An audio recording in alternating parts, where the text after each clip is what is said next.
All right. Welcome back to Correctional Officer Stories with Steve. As always, I'm your host. Appreciate you tuning back in. All my goon squad, thank you. All my loyal subs. Bonnie Hoover is one of my loyalist subs. Anyway, y'all, I want to jump back on and I want to talk about opiate addiction. It's been on my mind for a good while. Like I said in a previous video, I dealt with it with my father, and I've dealt with it with a lot of just in general. We'll just leave it like that, right? I've seen it, dealt with it, been through it, helping my father out, and it just weighs on my mind because I don't see it getting any better. We're coming into 2021, and there is so much help out there, but one of the biggest things that I don't see is these big pharmaceutical companies coming up with something to help you get off the opiate, whether it's fentanyl, OxyContin, Vicodin, whatever opiate you're taking, heroin, to get off it, get out of the withdrawal, and not get addicted to that new medication that you're taking, i.e. methadone, Suboxone, Subutex. I did hear there's something along the lines of Suboxone that you can, it's like a one-time shot. It lasts for like 30 days. And then basically you're not addicted to that either. Suboxone is a synthetic opiate, right? So it's also very addictive. Methadone is super addictive. So it gets you off one problem, but keeps you on another that you have to continue to see a doctor for. A lot of people have to drop a urinalysis to take it, to continue to get it prescribed. A lot of people have to go every week to get these at these medical clinics and these doctors that prescribe this stuff.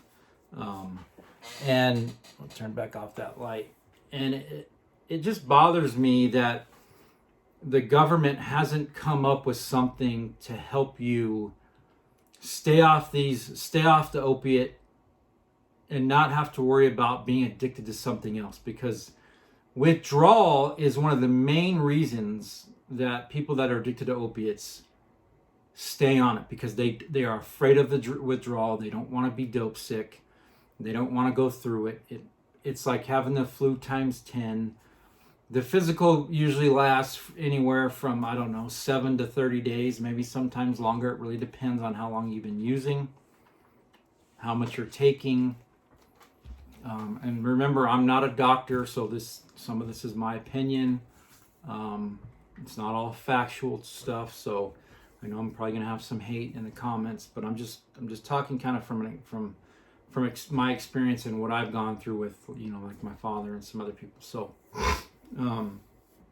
his main thing, he wanted off of it so bad, right? He wanted to be clear of it, but he didn't want to go through the withdrawal of kicking, his drug of choice. And I'll be frank, it was OxyContin. He had open heart surgery in 1998, New Year's Day. My dad didn't even drink. Wasn't a drinker. He didn't use drugs. I mean, yeah, he'd have an occasional like tequila sunrise or something, but he didn't. He was a hardworking, he was a journeyman lineman electrician. Worked for 30 plus years.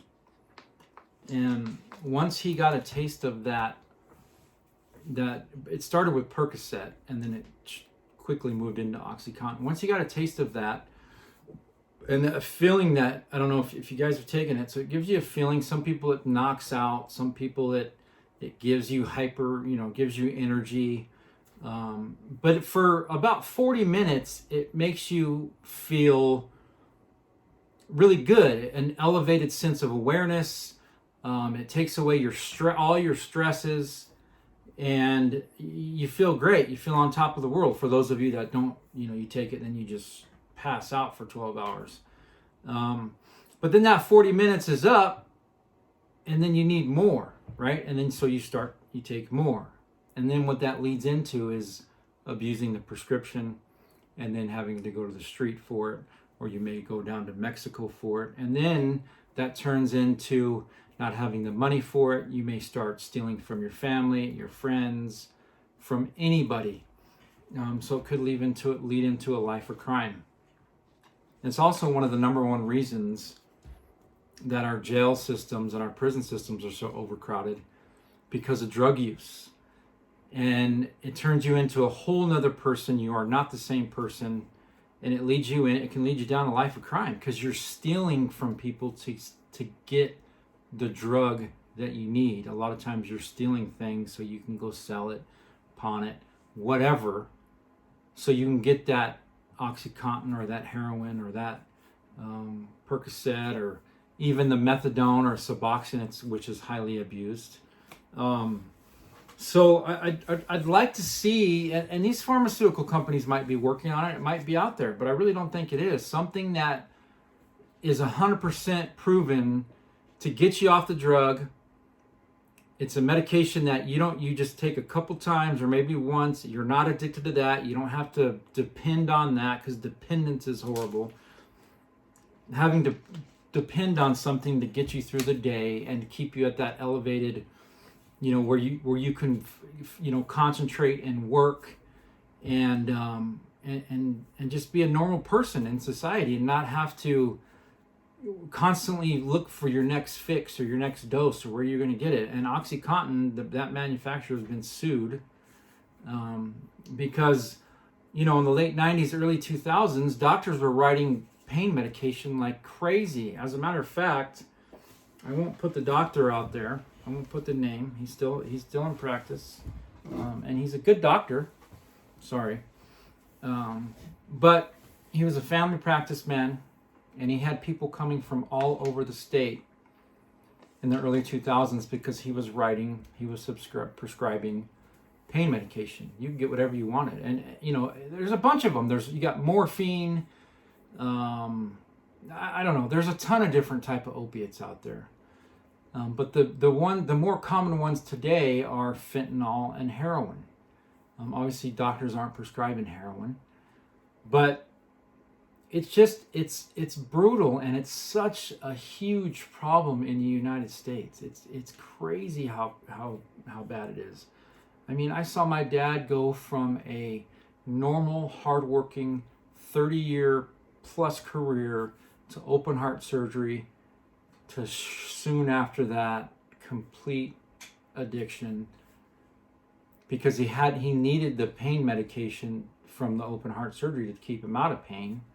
And sometimes you take a lot more, because when you're in severe pain, it takes more to kind of take that edge off the pain, right? But I'm telling you, your body gets addicted to it quickly. It binds to the opiate receptors, and you become addicted to it faster than you can even imagine. I mean, it's quick. I'm telling you, look it up. 5 to 7 days, and you can be completely addicted. If you stop, you will go through a full-on withdrawal, and it will kick your ass completely. I mean, it is horrible. I've seen it, people. I've seen it. I've seen it with inmates. Obviously, my dad, other family members. Kicking that drug is like I said, having the flu times 10. You've got severe nausea, diarrhea, restless leg syndrome. And then once you get through the physical part of the withdrawal, you got to go through the mental side of the withdrawal, which is even probably worse, and takes 4 to 6 months to get those opiate receptors back to normal and your brain functioning on where you were prior to being addicted to that, where you were a normal person and you weren't having to rely on something to get you through the day. And it's horrible. You see a lot of babies coming out addicted to opiates nowadays because the mom is hooked on heroin or whatever it may be. and the baby comes out addicted. So just imagine if it's kicking an adult's ass and they are just physically sick to where they can't even get up out of the bed. Imagine what that does to a baby. You know what I mean? Imagine that. They're going through a nightmare as a brand newborn. I mean, it just kicks their butt, and I've been a part of that too. I've seen that firsthand, witnessed it, been a part of it. So I just hope and pray that this gets better, because it is brutal. Hundreds of thousands of people are dying daily from opiates, and the majority of them are from fentanyl use. Fentanyl has taken over the freaking world. I mean, it has taken completely over. It's coming in from the over the border. It's not just Mexico. It's coming in from all over. All kinds of different countries are kicking it in. And you don't know how much you're getting. It's not a regulated dose. Like I said in a prior video, that's something that they utilize to put you to sleep. When you're having, general anesthesia, they use fentanyl to knock you out. I had a dental procedure probably about a year ago. But prior to the dental procedure, I had a heart cath. My family has heart disease, and I was having really bad chest pain. The second one I've had in my life. And they gave me fentanyl, and I was super nervous. I told them I don't want that, because they were going to, basically put me under like a local anesthesia. I wasn't all the way out, didn't need an anesthesiologist. But it threw me for a complete loop. I was looped for like a full day. Same thing with when I had the dental procedure. I mean, it knocked me all the way out, but when I came to, I was wrecked, and I felt like out of control. That was a horrible feeling. I don't know why you would want to even feel like that, but I understand it, right? It's addiction. It's a real thing. Addiction is a real disease, people. A lot of people think, oh, that ain't real. You can get off it, blah, blah, blah. But until you've been through something, you have no business talking about it. You know what I mean? Until you've witnessed it or been through it firsthand, you shouldn't talk about it. Addiction is real, and it runs in my family on both sides. And I don't know. It's something that bothers me all the time. And, the government can do, not just the government, but these pharmacy companies, pharmaceutical companies, and these researchers and these biochemists and all these people that go to school for that, you would think that they can create something to get you off the medication and not get you addicted to something else, because you're all you're doing is trading in one drug for another. Suboxone, you got to be in withdrawal for about, you got to be off the medication for at least 36 to 48 hours before you can take the Suboxone. It's sublingual. You put it under your tongue, and you can't. So basically, you go through about a 2 to 3 day withdrawal. Once you take it, like 30 minutes later, you're completely out of withdrawal. It takes you completely out of withdrawal. They're completely gone, and you're good. But what did you just do? You just traded in one for the other, because that is highly addictive. Huge. I mean, it's huge. And if you don't have insurance, it's super expensive to get it.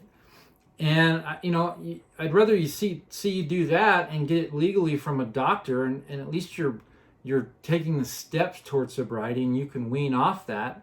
You're going to go through withdrawal. It's hard as hell to get off of. You're definitely going to go through withdrawal from that. But it's 100 times better than methadone. All methadone does is loop you. My dad used to take 160 milligrams of that a day, and he'd be nodding out just crazy. He got all the way down to 3 milligrams. We were traveling to Chicago. This was like 2002. And he kept telling me on the plane, he's like, Steve, I don't feel good. Like, what is wrong with me? I don't feel good. I feel like I'm on withdrawal. And then finally, when we got to Chicago and we were in the airport, I said, Dad, did you take your methadone? He's like, oh crap, no, I didn't. And we're talking 3 milligrams. You can't even see it in the cup. He had to go to a clinic, and he was granted where he could get take homes, but it took a long time for him to get take homes, and a good amount of them. He could take home like almost a month. And you got to come in with the lockbox. They put the methadone in it. You got to take it in front of him, your dose, and you leave. But just that tiny amount immediately took him out of that withdrawal. When he got down to that low of a dose, he was normal. He was just himself. He wasn't high. Wasn't nodding out no more. He finally got off of it, but as he started, later down the road, he had really bad congestive heart failure, and he was a diabetic, and he had fibromyalgia. And if you looked up a medical book, he's in it, because he had everything you can possibly think of. He had pyoderma gangrenosum on his hands. We're talking big ulcers, huge ulcers, deep, that just ate, it's gangrene. It ate his skin away, and it was from a diabetic medication that he took. They've now taken it off the shelves. And they actually wrote an article about him it was Good Samaritan Hospital back then. They took pictures, but he got back on the medication, and then from there he just stayed on it. But he wasn't abusing it, because my wife regulated it. She would give it to him. He would follow the dosing amount. But that doctor I was talking to you about had 500 pain patients in a family medicine practice. 500, and he was a family medicine physician. He was just a regular primary care physician. But he was writing my dad like 100 milligram MS cotton 3 times a day. That's morphine. And it's powerful as hell. I mean, it's crazy. He ended up getting looked into, obviously, by the DEA. People were coming from all over the state of Arizona to see him. And it wasn't that he was a bad doctor. He just felt bad for people. And then by the time he realized that he already had way too many patients, and they told him, you're gonna cut everybody off. You're gonna send them to pain clinics, and then basically you'll never be able to write a pain script ever again. I mean, you're a primary care physician. They might write like a 3 to 7 day prescription for Vicodin, or maybe some Percocet, depending. If somebody has a broken arm, it just depends. But he'll never write it again, because if he does, he'll lose his license. He ended up having to close down that practice, and now he's with another practice. Really good doctor, but just got caught up in that. But he wasn't helping the situation, because he was just another doctor that was writing scripts. And his scripts were printed, back then they were on just normal printer paper. And what do you think people were doing? They were making copies of it and getting them filled at different pharmacies. And so say you get 90 Percocet, they'd go get it filled at CVS, make a copy of it, go to Walgreens, make a copy of it, and just fill it over and over and over again. Now, obviously, the pharmacies are all tied in together. You'd never be able to get away with that nowadays. But it's just brutal.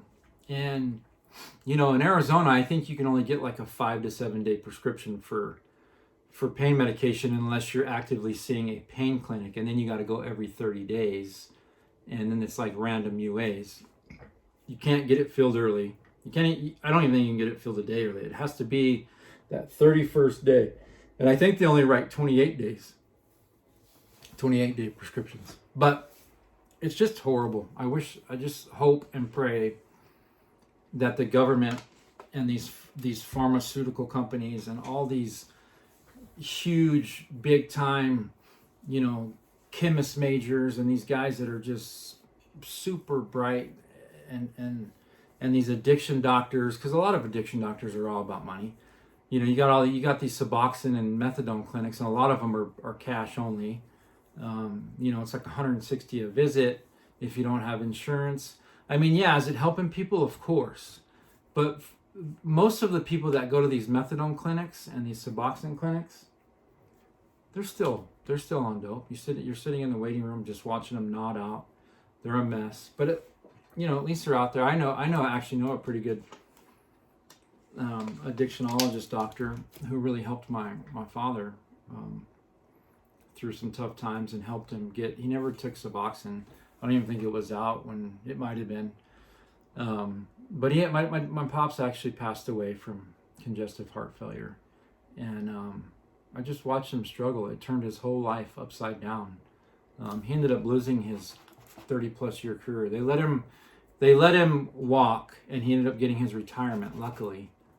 But I mean, he was a mess. He was constantly going to the emergency room seeking pain medication, coming up with whatever excuse in the world so they would write it. And he was in their system. They knew who he was. They knew he was seeking. And what sucked is when he had something really concerning, especially due to his heart, he had 12 stents. And the pyoderma gangrenosum, I mean, obviously that was visible, but when he had internal problems, they didn't believe him because they thought he was just seeking. They thought he was there to get more dope, or not dope, but drugs. Might as well be dope. So I just hope it gets better, people. Drop a comment. Let me know what your thoughts are on this. There's a lot of things that I missed and I haven't talked about. But going forward, I'll probably talk more and more about this and talk about my experiences and stuff that I've been through. I mean, I can't tell you the people on the street that are just hooked on this shit and they can't get off because they don't want to go through the draw. Some just don't want to get off, but they don't want to be dope sick. They don't want to be sick. So they have to get that drug in them to make them feel better. And then they're usually nodded out, or they're sleeping, or they're a mess, or they're trying to drive and they crash. And you got all these pregnant females that are unfortunately addicted to this drug, and then the babies come out addicted, and it's just a mess because it can lead, the baby, as they get older, they can develop seizures and all kinds of medical problems. It's just crazy. And medical marijuana is because it's going to be legal in Arizona in this 2021. It's not federally legal yet, but you're going to be able to go in and buy it at one of these where they sell marijuana at these shops, these dispensaries. I couldn't think of it, but that doesn't help withdrawal. I mean, it might help a little bit, but it ain't helping withdrawal. The only things that help are like Suboxone, Subutex, methadone. But again, those are highly addictive. So, somebody drop a comment. Let me know what I'm missing. I know I'm missing some other medications that help. Vivitrol is another one, but that's highly addictive. So they need to develop something that you can just take one time like a damn miracle pill. And then boom, you're out of the withdrawal. It blocks. You're not going to be able to go take, heroin or fentanyl or whatever, because it'll block the opiate receptor and you'll just be wasting it because it's not going to make you high and it'll just make you not want to do it. Like I said, fentanyl overrides Suboxone. So in Suboxone is naloxone, and naloxone is what blocks the opiate receptor. So you could take a bunch. You'd have to take a bunch for you to even feel anything. But fentanyl, you can take it with Suboxone and it won't. It works because it's a synthetic opiate. And if you try to take Suboxone too soon, when you're going through the withdrawal, it throws you into a precipitated withdrawal, which is even worse than withdrawals. So then a lot of people think it doesn't work because it put them right back into a worse withdrawal because they didn't wait long enough to take the Suboxone. But if you wait long enough, it will work. Trust me, it takes you right out of withdrawal quickly. 30 minutes, 25, 30 minutes. And then, every day you got to take the sublingual dose. They have Subutex. It doesn't have naloxone in it. You can take it by pill form. But you're addicted to that. There's it's not illegal yet, but the feds have been trying to make it illegal. It's called Kratom. You can take that, and you can buy that in the smoke shops. You can order it online, and that takes you out of withdrawal too. But that's also addictive if you take enough, and it gives you the same feeling as an opiate does. So they're probably working on it and trying to get it fixed as we speak, and hopefully it does, because come on, it's 2021. Science has improved drastically. They have the miracle pill, but it's money. So anyway, drop a comment. I appreciate it. All my loyal goons, I'll still continue to bring some corrections content for you. Like, share, and subscribe as always, and I will talk to you soon. Peace out.